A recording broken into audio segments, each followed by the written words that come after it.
Some disclaimers before we begin. One, there may be some background noise, and two, this is being recorded live, so expect some mistakes. Chapter 13. And now, ladies and gentlemen, Count Olaf said, stepping forward to address the audience, I have an announcement. There is no reason to continue tonight's performance, for its purpose has been served. This has not been a scene of fiction. My marriage to Violet Baudelaire is perfectly legal, and now I am in control of her entire fortune. There were gasps from the audience, and some of the actors looked at one another in shock. Not everyone apparently had known about Olaf's plan. That can't be, Justice Strauss cried.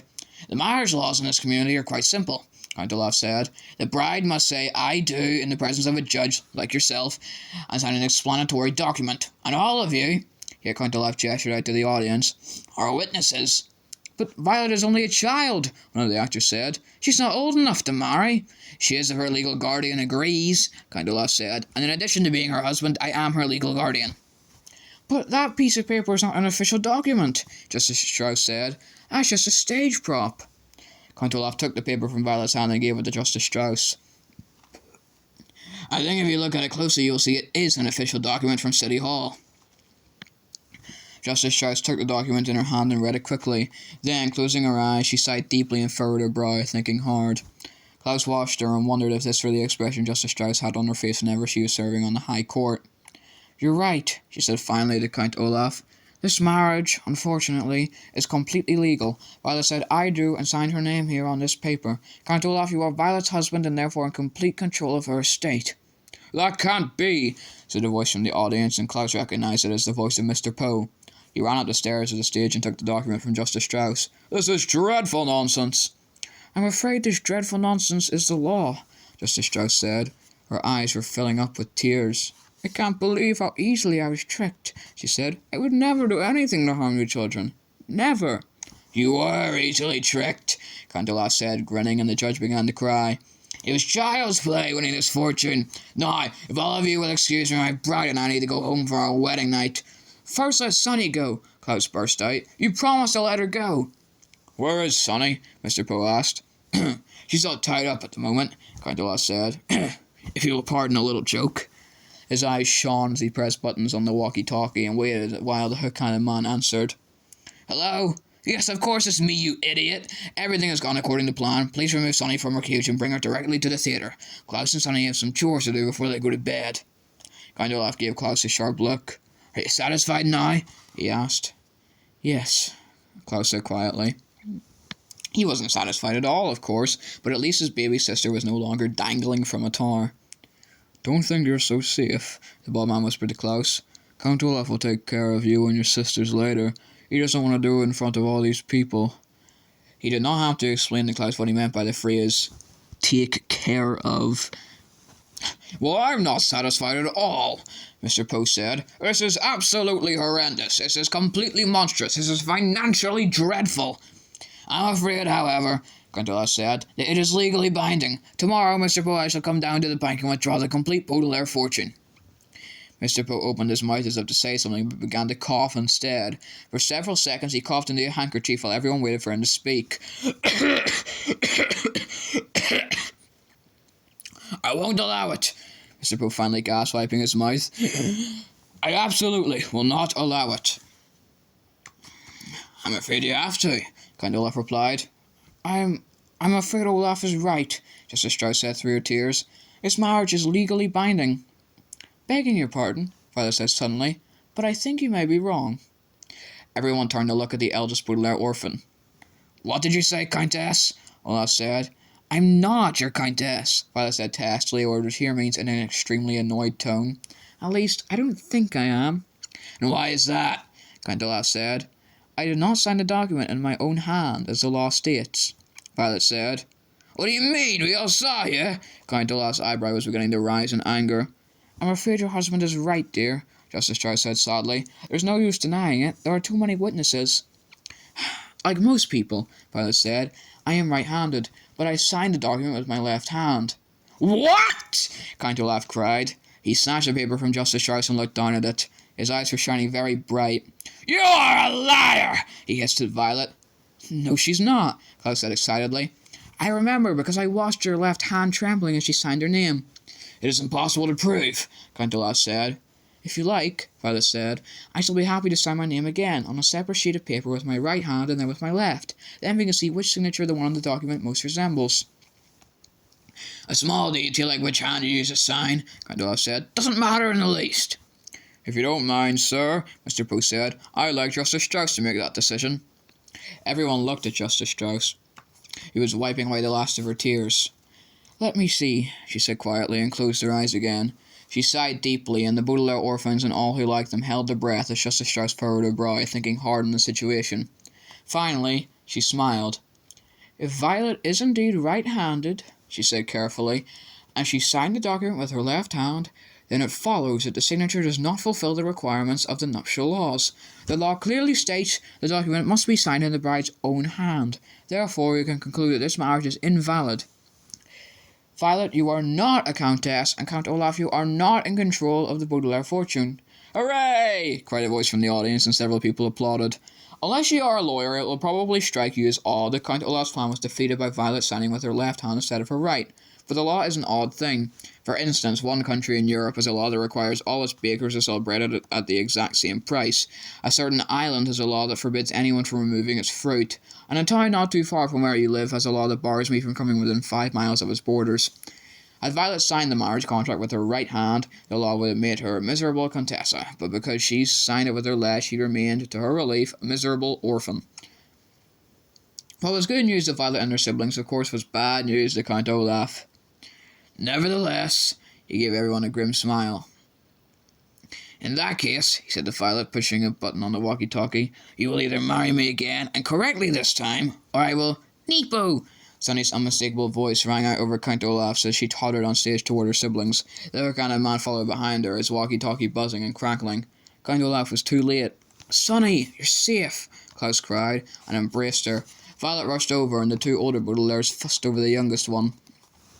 Somebody bring her something to eat, Violet said. She must be very hungry after hanging in a tower window all that time. Cake! Sonny shrieked. Ah! Count Olaf roared. He began to pace back and forth like an animal in a cage, pausing only to point at Violet.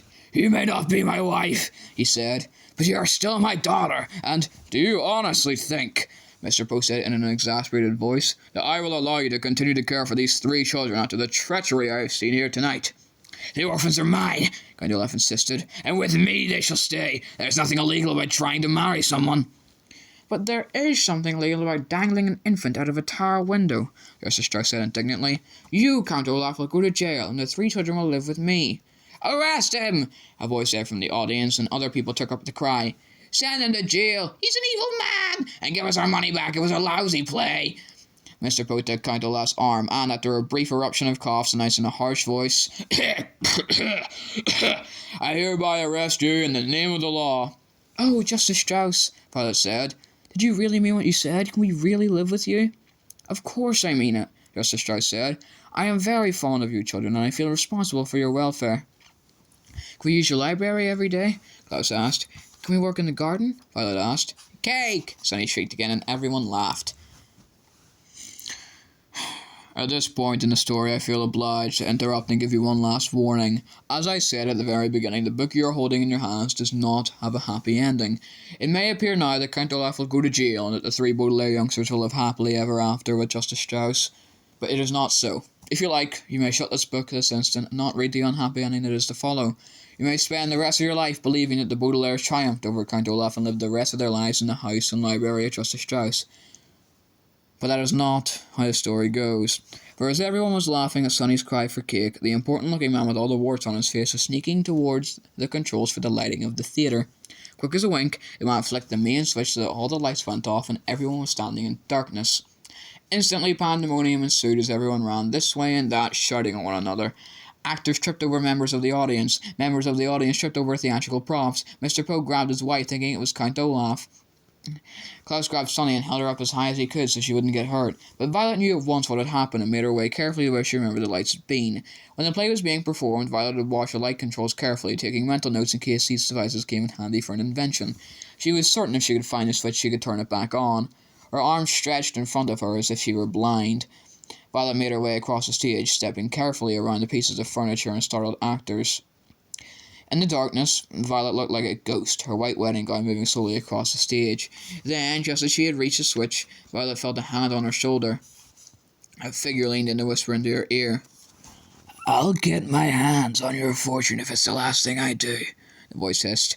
"And when I have it, I'll kill you and your siblings with my own 2 hands." Violet gave a little cry of terror but flicked the switch on. The entire theatre was flooded with light. Everyone blinked and looked around. Mr. Poe let go of his wife. Klaus put Sonny down, but nobody was touching Violet's shoulder. Count Olaf was gone. "Where did he go?" Mr. Poe shouted. "Where did they all go?" The Baudelaire youngsters looked around and saw that not only had Count Olaf vanished, but his accomplices, the wart-faced man, the hook-handed man, the bald man with a long nose, the enormous person who looked like neither a man nor a woman, and the 2 white-faced women, had vanished along with him. "They must have run outside," Klaus said. "Well, it was dark." Mr. Poe led the way outside, and Justice Strauss and the children followed. Way down the block they could see a long black car driving away into the night. Maybe it contained Count Olaf and his associates. Maybe it didn't. But in any case, it turned a corner and disappeared into the dark city as the children watched it without a word. "Blast it," Mr. Poe said. "They're gone. But don't worry, children, we'll catch them. I'm going to go call the police immediately." Violet, Klaus, and Sonny looked at one another and knew that it wasn't as simple as Mr. Poe said. Count Olaf would take care to stay out of sight as he planned his next move. He was far too clever to be captured by the likes of Mr. Poe. "Well, let's go home, children," Justice Strauss said. "We can worry about this in the morning when I fixed you a good breakfast." Mr. Poe coughed. "Wait a minute," he said, looking down at the floor. "I'm sorry to tell you this, children, but I cannot allow you to be raised by someone who is not a relative." "What?" Violet cried. "After all Justice Strauss has done for us?" "We never would have figured out Count Olaf's plan without her in her library," Klaus said. "Without Justice Strauss, we would have lost our lives."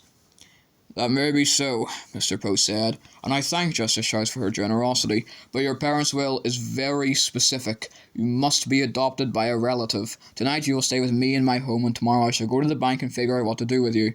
I'm sorry, but that is the way it is." The children looked at Justice Strauss, who sighed heavily and hugged each of the Baudelaire youngsters in turn. "Mr. Poe is right," she said sadly. "You must respect your parents' wishes. Don't you want to do what your parents wanted, children?"